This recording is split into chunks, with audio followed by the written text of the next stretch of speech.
साथियों नमस्कार। Advocate Narendra Joshi social media platform पर आप पहली बार देख रहे हैं कि हम लोन डिफॉल्ट के सेशन में सिक्योर्ड लोन पर बात कर रहे हैं। वह सिक्योर्ड लोन होम लोन हो सकता है, आपका कंस्ट्रक्शन लोन हो सकता है, लोन अगेंस्ट प्रॉपर्टी हो सकता है, कंज्यूमर लोन हो सकता है, व्हीकल लोन हो सकता है और मशीनरीज लोन हो सकता है। साथियों की विषम परिस्थिति और आर्थिक हालातों से जब कोई व्यक्ति लोन डिफॉल्ट करता है ना, उस पर क्या गुजरती है कहना मुनासिब नहीं होगा, लेकिन अनसिक्योर्ड लोन पर आपने ढेर वीडियो देखे हैं, ढेर वीडियो। हमने भी व्हीकल लोन को छोड़कर मतलब व्हीकल लोन पर बनाया था, लेकिन परफेक्ट सिक्योर्ड लोन पर आज तक हमने कोई भी वीडियो शूट नहीं किया।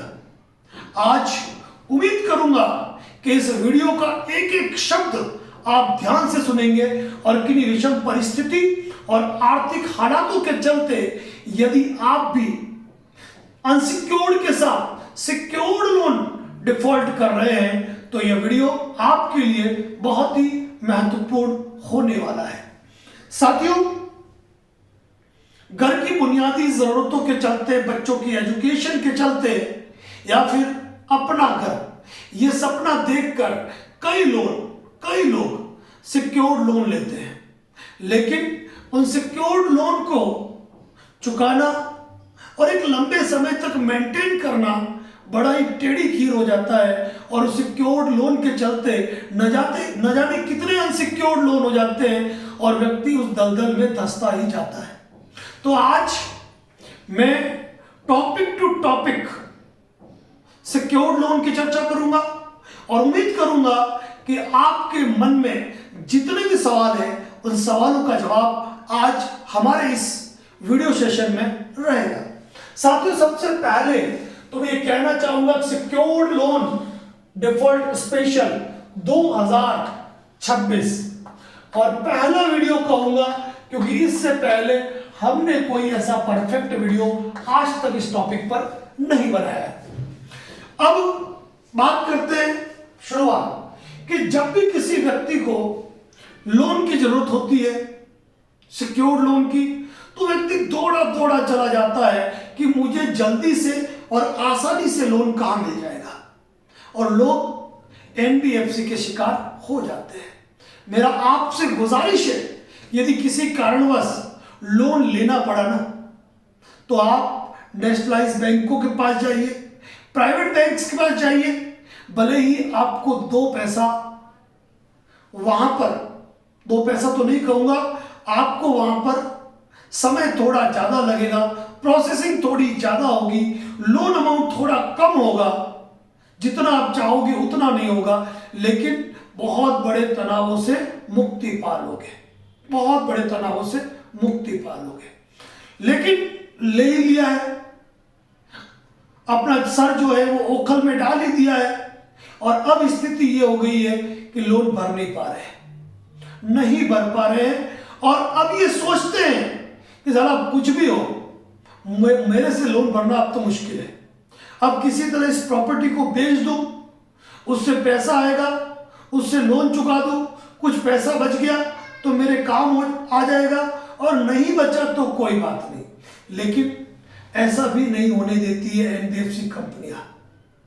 बस आपके एनपीए होने का इंतजार है उनको, क्योंकि उनको बहुत अलग चीज दिखती है आपकी प्रॉपर्टी में। वो बात मैं टॉपिक टू टॉपिक आपको बताते जा रहा हूं, लेकिन आज चर्चा कर रहा हूं मैं कि सिक्योर्ड लोन जो होते हैं वो कितनी प्रकार के होते हैं।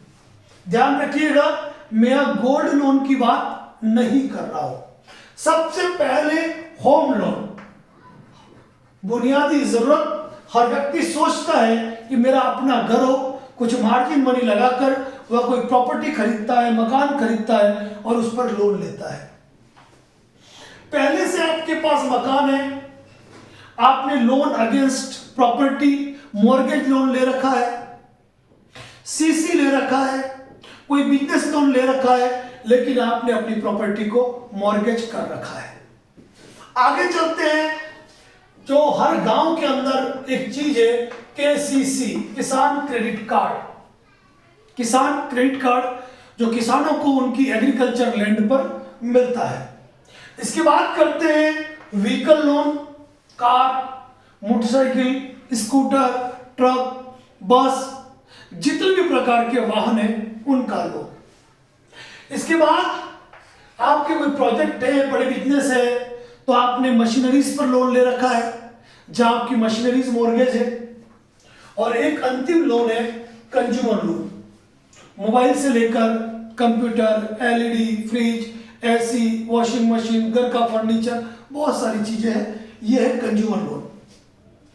गोल्ड लोन की बात ही नहीं कर रहा हूं यहां। ये सारे के सारे लोन आज की तारीख में सिक्योर्ड लोन की डेफिनेशन में आते हैं, यानी कि आपने सिक्योर्ड लोन ले रखा है। लेकिन सबसे ज्यादा यदि कोई तनाव इंसान को झेलना पड़ता है तो वह है होम लोन और लोन अगेंस्ट प्रॉपर्टी। अब साथियों, होता क्या है, जोश जोश में इंसान लोन तो ले लेता है, लेकिन इन लोन को चुकाने के लिए कभी कभी ऐसी परिस्थितियां आती है कि उसे दूसरे अनसिक्योर्ड लोन लेने पड़ते हैं और वो इनका चुकाना करता है। इस वीडियो के माध्यम से मैं स्पष्ट रूप से सभी साथियों को यह संदेश देना चाहता हूं कि इस वीडियो का मकसद ये कतई भी नहीं है कि आप अपने सिक्योर्ड लोन डिफॉल्ट करें। यदि आप सक्षम हैं, परिस्थिति अच्छी है, तो आप लोन भरिए, क्योंकि इन पे रिस्क लेना तभी जब जिंदगी पर बना है, या फिर हम कभी इस दलदल से बाहर नहीं निकल पाएंगे और इसके कारण और दलदल में धंसते जाएंगे, तब आपको इस वीडियो का एक एक शब्द सुनना चाहिए। साथियों, होम लोन हो गया, लोन अगेंस्ट प्रॉपर्टी हो गया, केसीसी हो गया, व्हीकल लोन हो गया, मशीनरीज लोन हो गया, कंज्यूमर लोन हो गया। सबसे पहले आपको यह जानना जरूरी है कि ऐसी कौन सी कॉमन कार्रवाई है, सामान्य कार्रवाई है जो इन सभी लोन में की जा सकती है और वो अनसिक्योर्ड लोन में भी की जाती है। पहले उन कानूनी कार्रवाइयों पर चर्चा करेंगे और फिर आएंगे हम आपके विधिक प्रतिरक्षा के लिए आपके पास बचाव के क्या उपचार है। तो सबसे पहले जो कॉमन चीज है वो है कार्रवाई और नोटिस। ये जानना जरूरी है कि यदि हम लोन लेते हैं तो हमारे खिलाफ क्या क्या कार्रवाई कानूनी रूप से, इलीगल रूप से या लीगल रूप से की जा सकती है। तो पहला है रिकवरी एक्ट। नेशनलाइज्ड बैंक से यदि आप लोन लेते हैं तो आपको हैरान परेशान नहीं किया जाता है, लेकिन यदि आपने एनबीएफसी का लोन लिया है, भले ही लोन अगेंस्ट प्रॉपर्टी है, भले ही सिक्योर्ड लोन है, लेकिन पहली ईएमआई बाउंस हुई नहीं कि उसके तीसरे चौथे दिन आपको फोन आना चालू हो जाएगा। तो रिकवरी एक्ट इसमें होता ही होता है, ये ध्यान रखिए। इस रिकवरी एक्ट के साथ जब आप डिफॉल्ट करते हैं तो आपको demand notice, loan recall notice आपको आएंगे। इसी रूप में आपको एक प्री एनपीए का नोटिस भी आता है कि भाई आपका लोन एनपीए की तरफ जा रहा है, आप ईएमआई वगैरह रेगुलर कीजिए, लापरवाही मत कीजिए, ये नोटिस भी आपको आता है। इसके साथ कई लोग ये सोचते हैं कि अगर होम लोन लिया है, लोन अगेंस्ट प्रॉपर्टी लिया है, तो केवल सरफेसी एक्ट की कार्रवाई होगी, दूसरी कोई कार्रवाई नहीं होगी। तो आप गलत फहमी में जी रहे हैं। आपके खिलाफ सेक्शन 25 और 138 एनआई एक्ट के तहत मुकदमा प्रकरण दर्ज कराया जा सकता है कोर्ट में। होम लोन लिया है, सिक्योरिटी चेक दिए ही जाते हैं, क्योंकि बाकी सब अनसिक्योर्ड लोन आपने ऑनलाइन ले लिए, लेकिन यहां पर आपने बाकायदा चेक दिए हैं और जो भी आपकी आउटस्टैंडिंग है उतनी राशि का चेक बाउंस कराया जा सकता है। और इसके साथ ही section 25 the payment and settlement act के तहत कार्रवाई की जाती है। इसके साथ क्रिमिनल नोटिस आपको आ सकता है कि आपने कंपनी के साथ 316, 318 के तहत धोखाधड़ी की है, न्यास भंग कारित किया है, तो क्यों ना आपके खिलाफ ये कार्रवाई की जाए। और वैसे भी मैक्सिमम 99% 99.99% ये नोटिस इन मामलों में नहीं भी आता है, और लेकिन हम हमारा एक पक्ष लेके चल रहे हैं। इसके बाद आर्बिट्रेशन। अब आप ये सोच रहे होंगे सर आर्बिट्रेशन क्यों, ये तो अनसिक्योर्ड लोन में होता है। अपने दिमाग से गलतफहमियां निकाल लीजिए। सिक्योर्ड लोन के मैटर में आर्बिट्रेशन की कार्रवाई होती है, और विशेष रूप से कंज्यूमर लोन, व्हीकल लोन और कुछ मशीनरीज लोन के मैटर में आर्बिट्रेशन की ही कार्रवाई होती है, और दूसरी कोई कार्रवाई नहीं होती है। हैवी मशीनरीज है, बात अलग है, सरफेसी हो। लेकिन क्या लोन अगेंस्ट प्रॉपर्टी और होम लोन में भी आर्बिट्रेशन होता है? बिल्कुल होता है साहब, बिल्कुल होता है। आर्बिट्रेशन उसमें भी किया जा सकता है। मतलब आप देख रहे होंगे कि सारी जानकारी मैं आपको वो दे रहा हूं जो अनसिक्योर्ड लोन वाली है, यानी कि जो अनसिक्योर्ड लोन में बचाव के तरीके हैं वही के वही तरीके विधिक प्रतिरक्षा आपके यहां पर भी मौजूद है। इसके बाद में एक महत्वपूर्ण चीज है वसूली दावा, जिसे हम कोर्ट में सिविल सूट फाइल करना कहते हैं, वसूली दावा। लेकिन यह वसूली दावा भी बहुत कम स्थितियों में किया जाता है, क्योंकि आपकी प्रॉपर्टी ऑलरेडी उनके पास मॉर्गेज है। तो वसूली दावे में प्रत्येक कोर्ट की कहीं 8% फीस है, कहीं 10% फीस है, तो इस चक्कर में कंपनियां नहीं पड़ती है, लेकिन कहीं कहीं ये हो सकता है। इसके साथ सरफेसी की कार्रवाई, ठीक है। तो ये सारी कार्रवाइयां जो है ना, ये सारी कार्रवाई आपके खिलाफ की जा सकती है। इसीलिए सबसे बड़ी बात यह है कि इन कार्रवाइयों के बाहर कोई भी दूसरी कार्रवाई नहीं है जो आपकी होगी।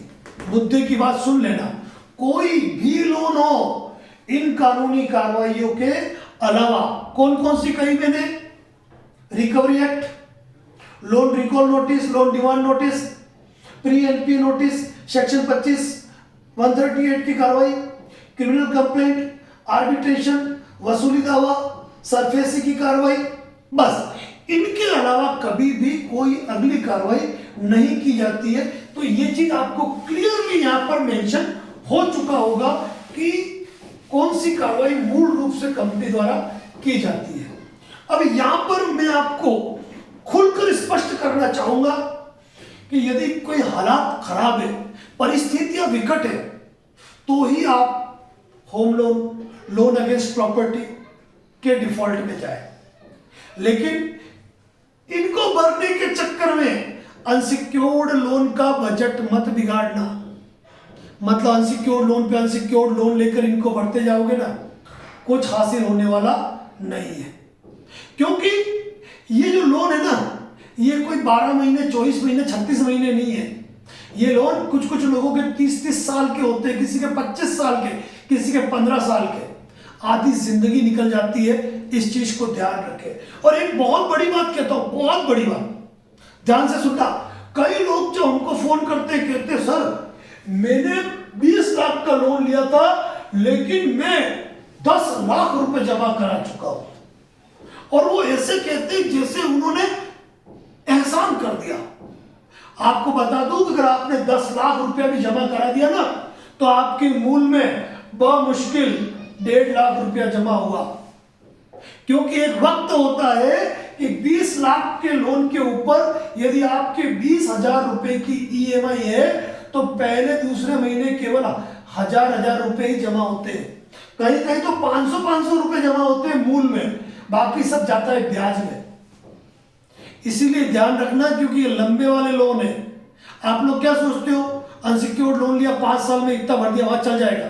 लेकिन ये 20-20, 25-25 साल के लोन होते हैं। यदि आपने 10 लाख जमा भी करा दिया है ना, तो आपका लाख या 1.5 लाख की जमा हुआ, तब भी आपकी आउटस्टैंडिंग पूरे के पूरे 19 लाख रुपए की है। और कुछ कुछ एनबीएफसी तो इतनी कमाल की होती है साहब, इतनी कमाल की होती है कि 10 साल का लोन है, आपने 5 साल भर दिया है, 5वें साल की स्टेटमेंट निकाल के देखोगे तो पूरी की पूरी आउटस्टैंडिंग खड़ी की खड़ी नजर आती है। सिर्फ 1-2 ईएमआई आप चुक गए और गणित ये की ये हो गई। कोविड में भारत सरकार के निर्देशानुसार 3 महीने का जिनको रिलैक्सेशन दिया गया ना, उनके 5-5 साल की ईएमआई बढ़ गई। 5 साल का टेन्योर तो बढ़ ही गया, ईएमआई भी बढ़ गई। इसीलिए होम लोन के मैटर में दिल पे ज्यादा बोझ नहीं रखना। घर नहीं होगा तो किराए पे रहेंगे, ये बात भी याद रखना। इतना तनाव लेने की आवश्यकता नहीं है, क्योंकि जिंदा रहे तो 10 मकान और हो जाएंगे। लेकिन यहां पर कुछ चीजें आपको समझना जरूरी है। यदि आप पूरी तरीके से ये मान लेते हो कि भाई अब मेरी स्थिति नहीं है और अब मैं इस लोन को नहीं भर पाऊंगा, यानी स्थिति नहीं है और इस लोन को भर पाने की कंडीशन में मैं हूं ही नहीं, तो ऐसी स्थिति के अंदर आपको बिना लापरवाही किए आपको प्रायर नोटिस भेजना चाहिए। बहुत ही अलग और गजब की बात बता रहा हूं मैं, प्रायर नोटिस भेजना चाहिए। लेकिन ये ध्यान रखना कि यहां पर अनसिक्योर्ड लोन में भेजा गया प्रायर नोटिस काम नहीं आएगा। सिक्योर्ड लोन के अंदर जो प्रायर नोटिस होता है वो अलग बनता है, ये चीज ध्यान रखना। और मैं एक बात आपको खुले रूप से कहता हूं कि हमारे YouTube चैनल मेंबरशिप पर भी होम लोन का प्रायर नोटिस मौजूद नहीं है, और न ही हमारे YouTube चैनल मेंबरशिप पे, मतलब YouTube चैनल मेंबरशिप पर भी नहीं है और फेसबुक मेंबरशिप पर भी नहीं है। चाहे वो व्हीकल लोन हो, मशीनरी लोन हो, केसीसी लोन हो, कोई भी लोन हो, हमारा प्रायर नोटिस केवल और केवल अनसिक्योर्ड लोन पे मिलेगा। हाँ, ये बात जरूर है कि हमने प्रायर नोटिस रेडी कर लिया है, जो भी साथी जुड़े हुए मांग कर सकते हैं। प्रायर नोटिस में एक गलती बिल्कुल मत करना, क्योंकि अनसिक्योर्ड लोन में आपको ढेरों मौके मिलते हैं अपनी गलती सुधारने के, लेकिन सिक्योर्ड लोन में आपको ज्यादा मौके नहीं मिलेंगे, ये चीज ध्यान रखना। तो गलती से मेल मत कर देना, ये ध्यान रख लेना। कई लोगों को जो मेल करने का शौक होता है ना, मेल मत कर देना 6 महीने का मॉरेटोरियम दे दो, 6 महीने का रिस्ट्रक्चर दे दो। अरे भाई, उसमें आपको अपनी विधिक प्रतिरक्षा क्या लेनी है, कानूनी बचाव क्या लेना है, ये आपको तय करना पड़ेगा। और प्रायर नोटिस अगर आपने भेज दिया, 99% मैं आपको एक बात कहता हूं, आप रिकवरी एजेंट से भी निपट लेंगे, क्योंकि इनके लिए बनेगा इंटीमेशन लेटर। आप सेक्शन 25 और 138 एनआई एक्ट में भी अपनी विधिक प्रतिरक्षा पेश कर पाएंगे। यदि क्रिमिनल कंप्लेंट होती है तो वहां पर तो आप अपनी बेहतर प्रतिरक्षा कर पाएंगे इस प्रायर नोटिस के तहत पर। और इसके पश्चात यदि आर्बिट्रेशन की कार्रवाई होती है और कंपनी आर्बिट्रेटर अपॉइंट करती है, तो वहां पर कंपनी एक पक्षीय आर्बिट्रेटर नियुक्त करती है और आप लगातार ऑब्जेक्शन देते हो, फिर भी अवार्ड पास हो जाता है। तो हमेशा आपने एक बात सुनी होगी कि घर का चम्मच नहीं उठाया जा सकता है, लेकिन आर्बिट्रेशन अवार्ड से प्रॉपर्टी अटैच होती है। जिस प्रॉपर्टी पे लोन लिया है ना, उस प्रॉपर्टी को अटैच किया जा सकता है। लेकिन यहां पर ये मंसूबे भी नाकाम रह जाएंगे यदि ये एक्स पार्टी अवार्ड करते हैं और आप बराबर इस पे ऑब्जेक्शन देते हो तो। अब बात रही सरफेसी एक्ट की, उस पर भी मैं आ रहा हूं। सरफेसी एक्ट में भी आपका प्रायर नोटिस, जब 13(2) का नोटिस आएगा तो उसमें बचाव की महत्वपूर्ण भूमिका निभाएगा। और जब 13(2) की नोटिस के बाद 13(4) की कार्रवाई के बाद जब पोजीशन लेने की बारी आती है ना, तब डीआरटी के अंदर, हाईकोर्ट्स के अंदर आपका प्रायर नोटिस आपके लिए कर्ण के कवच और कुंडल की भूमिका निभाएगा। बस नतीजा ये होना चाहिए कि प्रायर नोटिस कानूनी आधार पर होना चाहिए। ये चीज ध्यान रख लेना, अपनी मर्जी से बनाने मत बैठ जाना, अच्छे लीगल एक्सपर्ट की राय जरूर लेना। अब सरफेसी एक्ट की कार्रवाई, उसके बारे में भी बताऊंगा। तो प्रायर नोटिस यदि आपने भेज दिया तो इन सारे मामलों के अंदर आपका बचाव होगा। अब एक सवाल ये आ जाता है कि सर, आप तो ये कहते हैं कि जब प्रॉपर्टी सिक्योर्ड है, सिक्योर्ड लोन है, तब ये आर्बिट्रेशन क्यों करते हैं? आर्बिट्रेशन क्यों करते हैं? बैंक सीधे सरफेसी की कार्रवाई करके मकान जब्त क्यों नहीं कर लेता है? कई साथियों ने ये देखा होगा कि उनके होम लोन है, लोन अगेंस्ट प्रॉपर्टी है, मशीनरीज लोन है, बावजूद कंपनियां सरफेसी एक्ट की कार्रवाई नहीं करती है, कंपनियां आर्बिट्रेशन में जाती है। उसके दो मुख्य कारण है कि अगर वह सरफेसी एक्ट में जाएंगे तो वहां पर भी कानूनी बचाव मौजूद है। 13(2) के नोटिस का जवाब होगा, 13(4) पर प्रतीकात्मक जवाब होगा, डीआरटी है, उसके ऊपर डीआरटी है, उसके बाद हाई कोर्ट है, सुप्रीम कोर्ट है, क्योंकि होम लोन है तो इंसान तो लास्ट तक लड़ता है। तो यहां पर यह ध्यान रखना, कई कंपनियों के पास सरफेसी एक्ट का पावर होते हुए भी वह आर्बिट्रेशन की कार्रवाई करती है, ठीक है ना। और आर्बिट्रेशन की कार्रवाई कर ली तो ये सिविल कार्रवाई है, उधर सरफेसी कार्रवाई, थोड़ा दिक्कत में आ जाएगी। तो ये बहुत टेक्निकल बात है, इसको समझना। और एक बहुत बड़ी बात कह दूं, क्या प्रत्येक होम लोन देने वाली, प्रत्येक लोन अगेंस्ट प्रॉपर्टी लोन देने वाली एनबीएफसी सरफेसी एक्ट के अंतर्गत कार्रवाई कर सकती है? क्योंकि सोचने वाली बात तो ये भी है, जब सरफेसी का पावर इनके पास मौजूद है तो ये आर्बिट्रेशन क्यों करेंगे? तो यहां पर भी सुन लेना, एनओए, कहां लिखा मैंने?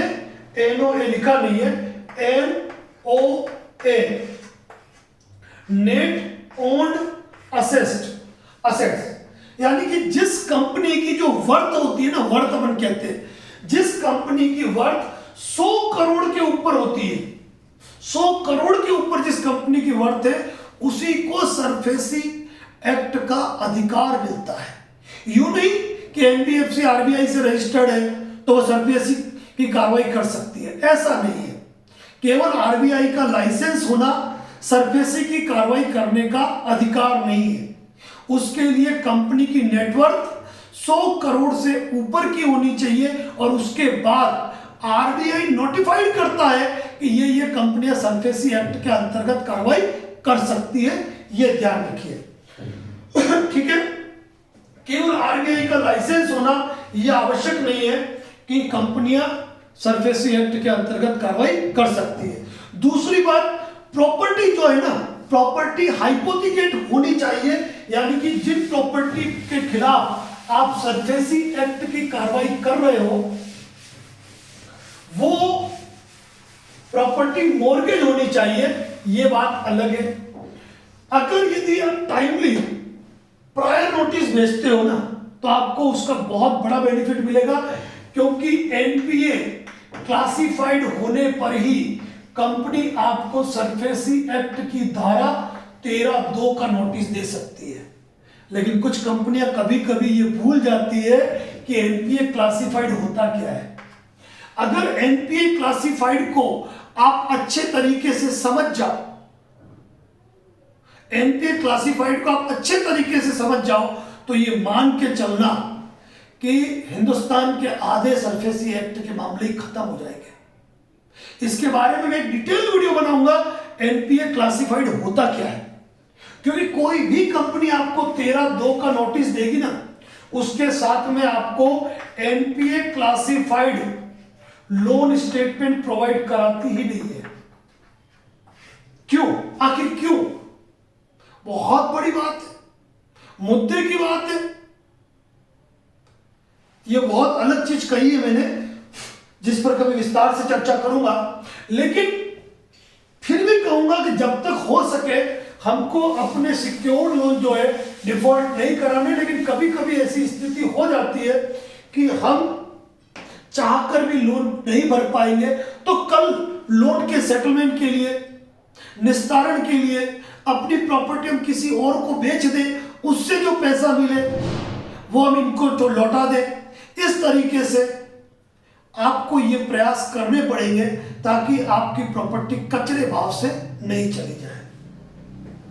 अब साथियों ये ध्यान रखना, बहुत इंपॉर्टेंट बात कह रहा हूं, आपको एक चीज याद होनी चाहिए कि जब भी आपकी प्रॉपर्टी का ऑक्शन होता है तो ऑक्शन से पहले यह ध्यान रखना है कि कई कंपनियां औने पौने दाम पर औने पौने दाम पर प्रॉपर्टी को बेच देती है और आपकी तरफ और आउटस्टैंडिंग निकल जाती है। जबकि आपको बताऊं कि जब आपने लोन लिया तो आपके प्रॉपर्टी की वैल्यूएशन हुई थी। वैल्यूएशन में एक डीएलसी प्राइस थी, एक रिलायबल प्राइस थी और एक मार्केट वैल्यू प्राइस होती है। 3 कीमत बनती है जब भी आप लोन लेते हो और इन 3 में आपको मूल रूप से जो लोन मिलता है इन दोनों के आधार पर और आपकी जो वर्थ है, आपकी जो इनकम है, उसके आधार पर आपको ये लोन मिलते हैं। इसीलिए यहां पर आपको प्रायर नोटिस तरीके से भेजना है ताकि कल इन चीजों का बचाव भी आप प्रॉपर्टी के ऑक्शन के टाइम पर या डीआरटी में या हाई कोर्ट में आप स्टैंड कर पाओ। बहुत ही इंपॉर्टेंट बात है, इसको आप समझने की कोशिश करना। अब मैं आपको एक बात कह रहा हूं, ये चीज तो चलो हो गई, लेकिन बात यह है कि सर हम सरफेसी एक्ट की कार्रवाई होगी, उसमें क्या होगा। लेकिन उससे पहले मैं बता दूं कि जिन कंपनियों के पास सरफेसी का पावर नहीं है वो केवल वही कार्रवाई कर सकती है जो अनसिक्योर्ड लोन में करती है, तो वहां तो आपको टेंशन लेना ही नहीं है। इसीलिए अगर सिक्योर्ड लोन नहीं भर पा रहे हो प्रायर नोटिस जरूर दो, ये मेरा कहना है आपको। अब ये भी ध्यान रखिएगा कि बिना सेक्शन 9 के ऑर्डर के, बिना सेक्शन 9 के ऑर्डर के कंपनी भले ही आर्बिट्रेशन की कार्रवाई कर दे, सेक्शन 17 का इंटरिम अवार्ड पास कर दे, लेकिन आपके जिला न्यायालय से बिना सेक्शन 9 का ऑर्डर प्राप्त किए न तो कंज्यूमर लोन में आपके किसी सामान को जब्त कर सकती है, न आपके व्हीकल को जब्त कर सकती है, न आपकी मशीनरीज को जब्त कर सकती है और न ही आपके जो मॉर्गेज लोन प्रॉपर्टी है उसको जब्त कर सकती है। इसीलिए आपको अवेयर होना पड़ेगा, नॉलेज अपडेट करना पड़ेगा। मेरी और आशु अग्रवाल सर की जो एक आर्बिट्रेशन पे रिकॉर्डिंग है, मॉक रिकॉर्डिंग, उसको जरूर सुने, बहुत अच्छा जवाब आपको उसमें मिल जाएगा। तो कभी भी कोई भी व्यक्ति न तो आपकी बाइक को सीज कर सकता है, न कार को सीज कर सकता है, न किसी ट्रक को सीज कर सकता है, न आपके मकान का कब्जा ले सकता है अगर आर्बिट्रेशन किया है, अवार्ड पास किया है, लेकिन सेक्शन 9 का ऑर्डर नहीं हुआ है। तो ध्यान रखिएगा, मुद्दे की बात है। यहां पर कई लोग गुंडागर्दी करते हैं, तो उनसे निपटने के लिए आपको अपने कानूनी अधिकार पता होने चाहिए। साथ ही अब तक ये जो चर्चा हुई ना, इसमें सरफेसी एक्ट की चर्चा हमारी कहीं पर भी नहीं आई है।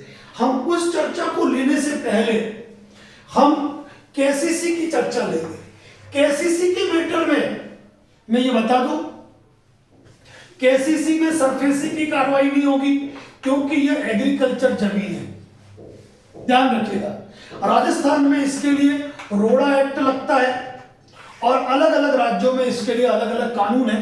किसानों की जमीनों को यूं ही जब्त कर लेना आसान बात नहीं है और यहां पर भी अगर ऐसी स्थिति है तो आपको जो है प्रायर नोटिस भेजना चाहिए। और वैसे भी सरफेसी एक्ट जो है, सॉरी केसीसी जो है, केसीसी में मैक्सिमम मान के चलो आपकी जो प्रॉपर्टी की वैल्यू है ना उतना तो आप कवर कर लेते हो, तो गांव में एडजस्टमेंट हो जाते हैं, कोई तनाव वाली बात नहीं है। लेकिन अब जो मैं बात करने जा रहा हूं वो आपके लिए जरूर इंपॉर्टेंट है, जरूर इंपॉर्टेंट। अब स्पष्ट रूप से बात करूंगा मैं होम लोन और लोन अगेंस्ट प्रॉपर्टी के मैटर में। अब स्पष्ट रूप से बात किसकी है? होम लोन या फिर लोन अगेंस्ट प्रॉपर्टी। इस मामले में यदि आपको लगता है कि हम नहीं भर सकते हैं, सीधी सी बात है, प्रायर नोटिस दे दो। मैं दावा करता हूं, दावा कि कभी भी कंपनी आपके प्रायर नोटिस के अनुरूप आपको उत्तर दे नहीं सकती है, तो इनके 13(2) का नोटिस कोई लीगल वर्थ रखेगा ही नहीं। ध्यान से सुनना, क्योंकि ये आपको 13(2) का नोटिस तब दे पाएंगे जब आपका लोन एनपीए हो जाएगा। लेकिन आप प्रायर नोटिस कब दे सकते हो? जब आपको ये एहसास हो जाए कि मैं अगले महीने से पेमेंट नहीं कर पाऊंगा। या मेरा 1 महीना हो गया मैं दूसरे महीने नहीं कर पाऊंगा, या मेरा दूसरा महीना हो गया मैं तीसरे महीने नहीं कर पाऊंगा। तो ये गलती नहीं करनी है। क्लियर हो गया? नहीं भर सकता हूं, प्रायर नोटिस दे दो। कौन सा? जो प्रॉपर्टी को सिक्योर करने के लिए नोटिस बनता है वो, जिसमें सारे कानूनी तथ्यों का समावेश हो। खुद वकील मत बन जाना।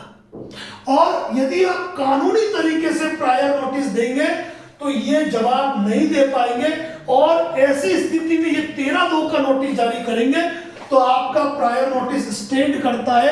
स्वयं सुप्रीम कोर्ट के जजमेंट है इस मैटर में, ध्यान रखिए आप।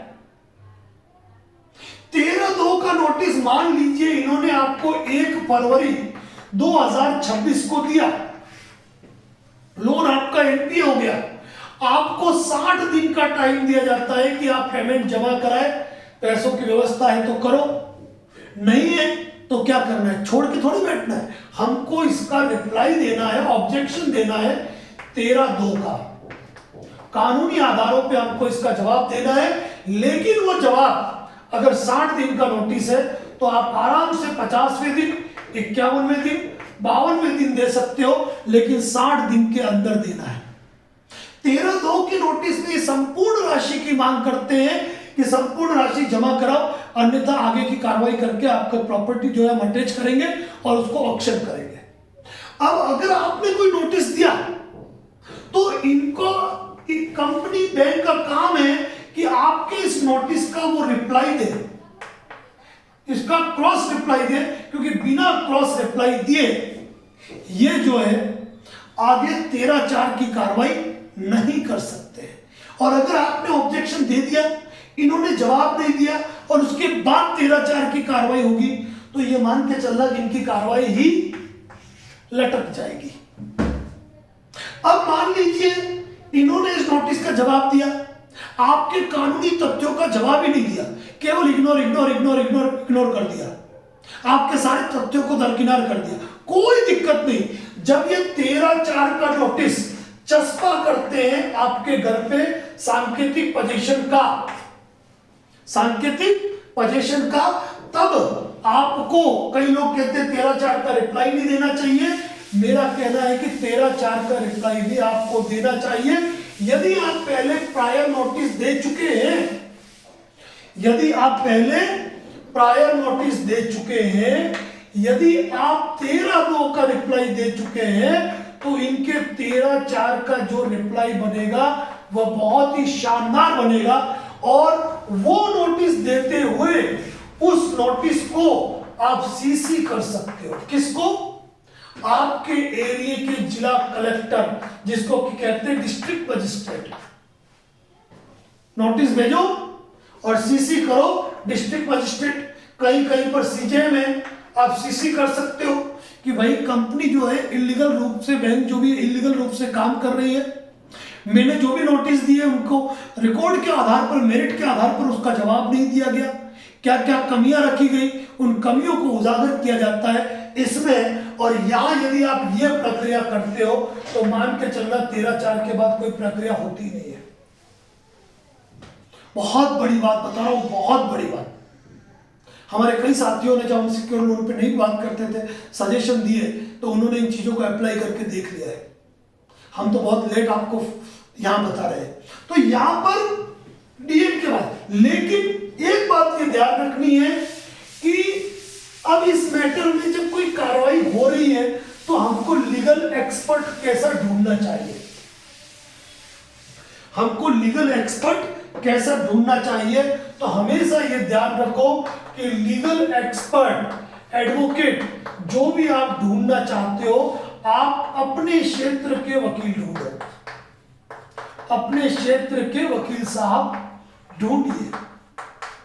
अब हमसे भी बात करोगे, हम भी आपको सजेशन दे देंगे, 13/2 के बारे में गाइड कर देंगे, प्रायर नोटिस के बारे में गाइड कर देंगे, सेक्शन 25, 138, आर्बिट्रेशन, BNS 316, 318, 13/2 का रिप्लाई, 13/4 का रिप्लाई, टोटल हम सजेस्ट कर देंगे।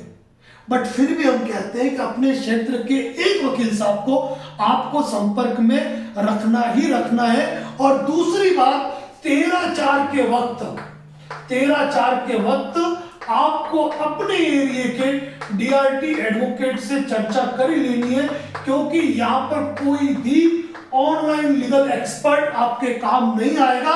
लेकिन जब आप डीआरटी एडवोकेट से कांटेक्ट करोगे, जब कहोगे कि इस मैटर पे स्टे लाना है, तो साथियों उस समय आपके पास जखीरा होगा दस्तावेजों का। ध्यान से सुनिए, बहुत इंपॉर्टेंट टॉपिक पे आ रहा हूं कि जब आप अपने डीआरटी एडवोकेट से मिलेंगे तो डीआरटी एडवोकेट से कहोगे आप कि भाई मुझे इस मैटर में स्टे लाना है, वो कहे भाई डॉक्यूमेंट क्या है, तो अक्सर लोग क्या करते हैं 13/2 13/4 का नोटिस पकड़ा देते हैं, ये लो साहब। लेकिन सोचिए कि आप उनके हाथ में प्रायर नोटिस देते हैं, उनको भेजने की डाक रसीद देते हैं, उसकी डिलीवरी रिपोर्ट, ट्रैकिंग रिपोर्ट देते हैं। इसके बाद कंपनी ने आपको जो लोन रिकॉल नोटिस भेजा या डिमांड नोटिस भेजा, वो नोटिस और उसका रिप्लाई देते हो। यानी कि पहला डॉक्यूमेंट आपका हो गया प्रायर नोटिस, डाक रसीद, डिलीवरी रिपोर्ट। दूसरा डॉक्यूमेंट उनका लोन रिकॉल नोटिस और आपका रिप्लाई ऑब्जेक्शन। उसके बाद जो उन्होंने सेक्शन 25 किया हो या 138 किया हो या क्रिमिनल कंप्लेंट की हो या आर्बिट्रेशन किया हो, जितनी भी कार्रवाई की है, उन सारी कार्रवाई के मैटर में उनके नोटिस और आपके जवाब। इसके बाद उन्होंने जो 13/2 का नोटिस जारी किया, उस 13/2 का नोटिस और उसका जवाब, 13/4 का नोटिस और उसका जवाब। सोचिए कि पहले जा रहे थे आप खाली हाथ और अब आप इतनी चीजों को साथ में लेके जा रहे हैं। यकीन मान के चलिए कि कोर्ट आपकी सुनता है कि नहीं। आखिर इन्होंने इन नोटिसों के अंदर जो मुद्दे उठाए, क्यों कंपनी द्वारा उनका सॉल्यूशन नहीं किया गया, डायरेक्ट कैसे कार्रवाई की गई, ये बहुत ही मुद्दे की बात है। ये चीज ध्यान रखिए, ये चीज ध्यान रखिए। बस यही है, प्रॉपर्टी लोन है, लड़ना पड़ेगा। डीआरटी है, उसके ऊपर डीआरटी है, उसके ऊपर हाई कोर्ट है। लेकिन ये इन सारी चीजों में आपको इतना समय तो मिल जाता है कि आप अपनी प्रॉपर्टी के लिए एक अच्छा बायर ढूंढ लेते हैं, उसको अच्छी कीमत में प्रॉपर्टी सेल आउट करते हैं। कंपनी को चुकाने के बाद 2 पैसा आपका बेनिफिट बच जाता है। और इसके बाद आपने ये भी देखा होगा, advocate Narendra Joshi YouTube channel, advocate Narendra Joshi Facebook subscription पे, वहां पे सारे ड्राफ्ट है, केवल होम लोन और व्हीकल लोन के प्रायर नोटिस को छोड़कर। वहां पे आपको होम लोन के सेटलमेंट लेटर भी मिल जाएंगे, कार लोन के सेटलमेंट लेटर भी मिल जाएंगे, कंज्यूमर लोन के सेटलमेंट भी लेटर भी मिल जाएंगे। और हाल ही में जो कल परसों ने लाइव में बताया, नामी बैंक का, नेशनलाइज बैंक का सेटलमेंट लेटर भी आपको मिल जाएगा। तो वो सारी चीजें क्यों होती है? क्योंकि कानूनी रूप से कंपनी अपना बचाव करती है। यदि आप एडवोकेट नरेंद्र जोशी के उन सेटलमेंट लेटर और उन यूनिक चीजों को देखना चाहते हैं, तो यूट्यूब पर ज्वाइन का बटन है, उसको क्लिक करके आप मेंबरशिप पे जुड़ सकते हैं। इजी तरीके से सेटलमेंट ढूंढना चाहते हैं तो फेसबुक पे जाके जो सब्सक्राइब का बटन है, advocate Narendra Joshi and associate Facebook page पे आप सब्सक्राइब करेंगे, वहां पर भी आपको वो चीजें देखने को मिल जाएगी। तो साथियों, कुल मिलाकर मेरा जो कहना है ना, वह यही है कि यदि आपका लोन डिफॉल्ट होने वाला है और अब परिस्थिति नहीं रही है, गलत सोच रहे हैं, लोन पे लोन लेकर पैसा भर रहे हैं, लोगों से उधार ले रहे हैं, घर की रकमें गिरवी रख रहे हैं, कर्ज के दलदल में और डूबते जा रहे हैं, तो होम लोन, सिक्योर्ड लोन जितने भी है, उनमें तनाव लेने की आवश्यकता नहीं है। आप ये प्रक्रिया इस्तेमाल कर सकते हैं। एक और बात कहूंगा, एक सोशल मीडिया पे बड़ी चीज चल रही है कि 20 लाख से कम का लोन है तो इस पर सरफेसी एक्ट की कार्रवाई नहीं होगी।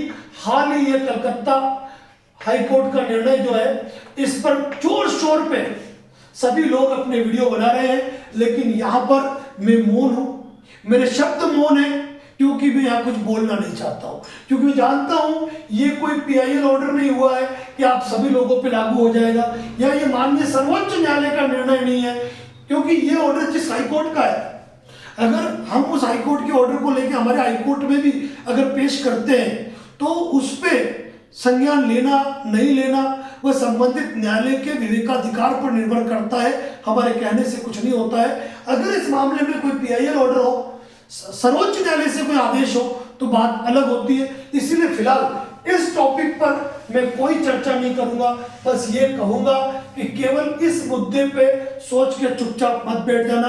यदि किन्हीं विषम परिस्थिति और आर्थिक हालातों से यदि आपका लोन डिफॉल्ट हो रहा है ना, तो बिल्कुल भी लापरवाही नहीं करें, बिल्कुल भी लापरवाही नहीं करें, क्योंकि देखा यही जाता है कि आपने अपने बचाव में क्या किया।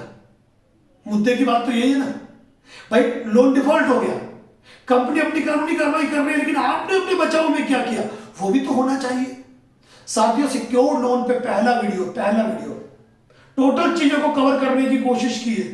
कई चीजें हो सकता हूं भूला भी हूं, लेकिन जिस दिन हमने एनपीए पर अपनी चर्चा रख ली ना, यकीन मान के चलना तूफान मचेगा तूफान। पर स्टडी अभी जारी है, और जब तक हम अपने आप पर पूरी तरीके से कंप्लीट नहीं होते, हम अधूरी बात करते नहीं है। साथियों, एडवोकेट नरेंद्र जोशी एसोसिएट को इतना प्यार मोहब्बत देने के लिए आभार।